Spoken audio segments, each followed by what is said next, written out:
All right, buckle up because today's deep dive takes us straight back to ancient Egypt. It sounds impossible, right? We're talking about a time long before GPS, satellites, even reliable maps.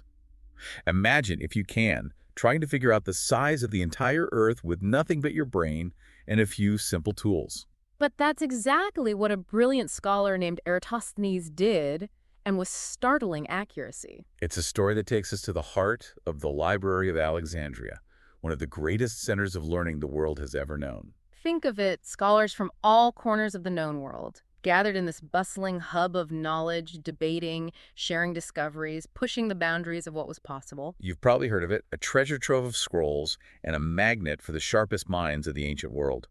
And our man Eratosthenes, he wasn't just hanging out in the library stacks. He was the head librarian. Talk about a dream job for a history buff.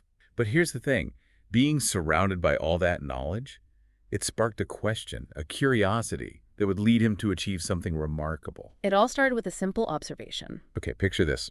You're in Syene, it's the longest day of the year, the sun is blazing, and boom, you look down a well and there's no shadow, just a perfect beam of sunlight hitting the water at the bottom. Eratosthenes knew that on the summer solstice, at noon, the sun shone directly down a well in the city of Syene, which is modern-day Aswan.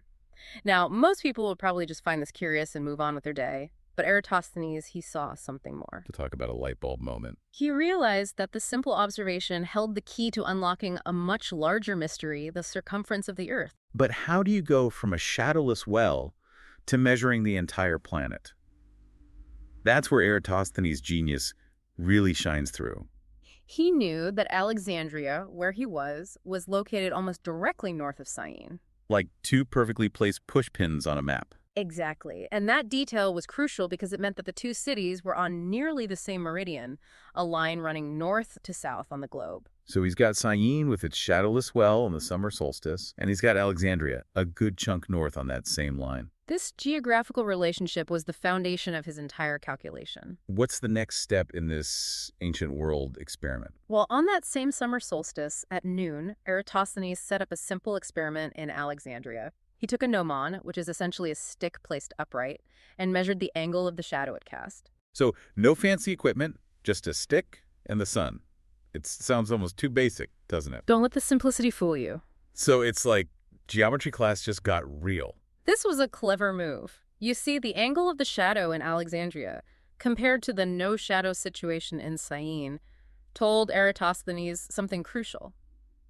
It revealed the difference in the sun's angle between the two cities at that exact moment. He's got this angle figured out, but he still needs to know the actual distance between these two cities, right? Like how far apart are his two pushpins on the map? And that's where things get even more interesting. Wait, hold on, stadia. He relied on the measurements taken by bematists, professional surveyors of that era. That's not exactly a unit of measurement we use every day. They had determined that the distance between Alexandria and Syene was approximately 5,000 stadia. You're right. A stadion was an ancient Greek unit of length, roughly equivalent to 600 feet. Of course, there's some debate about the precise length of a stadion, as it varied somewhat depending on the time and place. But for Eratosthenes' purposes, this was the most accurate measurement available. All right, so let me get this straight. Eratosthenes knows the angle of the sun in Alexandria, thanks to his trusty stick, and he knows the distance to Syene, thanks to those meticulous bematists.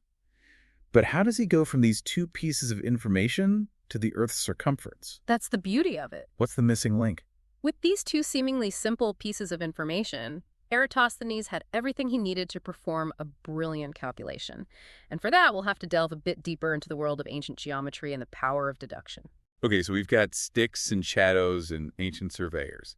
It's like a giant puzzle where he's found the crucial missing piece. It sounds like the setup to a history riddle. Precisely. But I have a feeling this is where things get mind-blowingly brilliant. He had the angle, the slice of the pizza, he had the distance between the cities, the crust of the slice. Tell me, how did Eratosthenes use all of this to pull off what seems like an impossible measurement? And with a bit of math wizardry, he could calculate the circumference of the entire Earth, the whole delicious pie. That's incredible. He understood a fundamental geometric principle, the relationship between angles, circles, and proportions. Just thinking about the elegance of that solution, using simple geometry to unlock a secret about the entire planet. Remember, Eratosthenes knew the Earth was curved. So after all that calculation, after measuring shadows and pacing out distances, what was the verdict? He also knew that a circle has 360 degrees. How big did Eratosthenes determine the Earth to be? By measuring the angle of the shadow cast by the gnomon in Alexandria, he was essentially measuring a tiny slice of that 360-degree circle, the slice between Alexandria and Syene. Okay, I'm visualizing a pizza here. Exactly. He's got a slice, but he needs to know the size of the whole pie. Eratosthenes realized that the angle he measured that slice of the Earth between Alexandria and Syene represented a proportion of the Earth's entire circumference. Okay, let me see if I can follow this. He's comparing the angle he measured, that sliver of the Earth, to the whole circle of the Earth, right?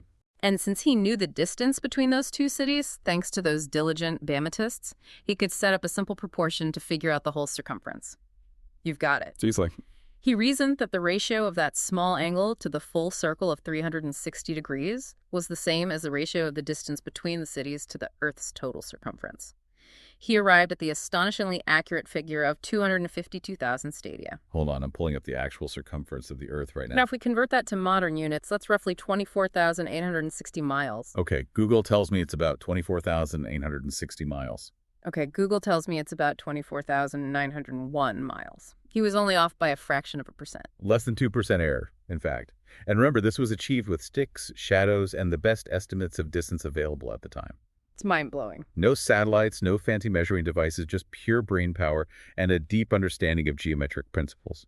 It really makes you appreciate the ingenuity of these ancient scholars. But it's more than just a cool math trick, right? Absolutely. This wasn't just about getting the right answer. It was about challenging the very way people understood the world. Before Eratosthenes, the prevailing belief among many was that the Earth was flat. His calculation provided one of the first definitive proofs that our planet is, in fact, a sphere. Talk about a paradigm shift. Precisely. So he not only accurately measured the Earth, but also fundamentally changed how people perceived their place in the cosmos. His work was a testament to the power of observation deduction and the importance of challenging accepted beliefs. Eratosthenes' legacy extends far beyond a single measurement. It's a shining example of the human thirst for knowledge and our ability to achieve extraordinary things with limited resources. It's inspiring to think about. But here's something that's been rattling around in my brain. We've been talking about Eratosthenes as this brilliant mathematician, surveyor, and astronomer. But he was also the head librarian at the Library of Alexandria, right? You're right, and that's not a coincidence. Eratosthenes was clearly a man of diverse interests, a polymath who excelled in many fields.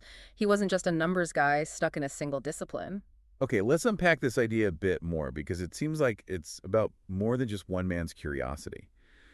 So we've got this incredible story of scientific discovery, but it's all happening within the walls of one of the most legendary libraries in history. It makes you wonder what was in the water at the Library of Alexandria. It's almost like they were light years ahead of their time. It's fascinating to consider, isn't it? You had mathematicians rubbing shoulders with poets. The library wasn't just a repository for scrolls, it was a dynamic center of learning. Astronomers comparing notes with philosophers. Scholars from different cultures and disciplines came together there, exchanging ideas, debating theories, inspiring one another. That kind of cross-pollination of ideas must have been incredibly fertile ground for innovation. Absolutely. And Eratosthenes, as the head librarian, was at the epicenter of it all. And Eratosthenes, as the head librarian, was at the epicenter of it all. He wasn't confined to a single department or field of study. He was immersed in a world of knowledge that spanned the known world and encompassed countless disciplines. It makes you think about how we often compartmentalize knowledge today. Precisely. You've got your biology nerds, your history buffs, your math whizzes. His story is a testament to the power of interdisciplinary thinking. But Eratosthenes, he was a reminder that all knowledge is connected, that there's beauty in drawing connections between seemingly disparate fields. He brought together insights from geography, astronomy, mathematics, even philosophy to achieve something truly groundbreaking. Makes you wonder what else is going on there. It does make you wonder. What could they have accomplished with unlimited time? A great loss for humanity. But sadly, as we know, the library itself met a rather tragic end. While the exact circumstances of its destruction are still debated, the loss of so much accumulated knowledge is a poignant reminder of the fragility of our shared intellectual heritage. It's almost impossible to imagine the sheer scale of what was lost. Countless scrolls containing who knows what kinds of wisdom and discoveries. It's quite a thought. But even though the physical library is gone, its legacy continues to inspire us. Absolutely. It reminds us of the power of curiosity, the importance of preserving and sharing knowledge, and the boundless potential of the human mind. And maybe, just maybe, it encourages us to look for those connections, those aha moments in our own lives. Who knows what amazing things we might discover when we dare to venture beyond the familiar and embrace the interconnectedness of knowledge. A fitting thought to conclude our deep dive. Indeed. We started with the simple question, how do you measure the Earth with just a stick and your wits? And we ended up exploring the very nature of knowledge discovery and the enduring legacy of one of history's most fascinating institutions. Until next time, keep those minds curious and those questions coming.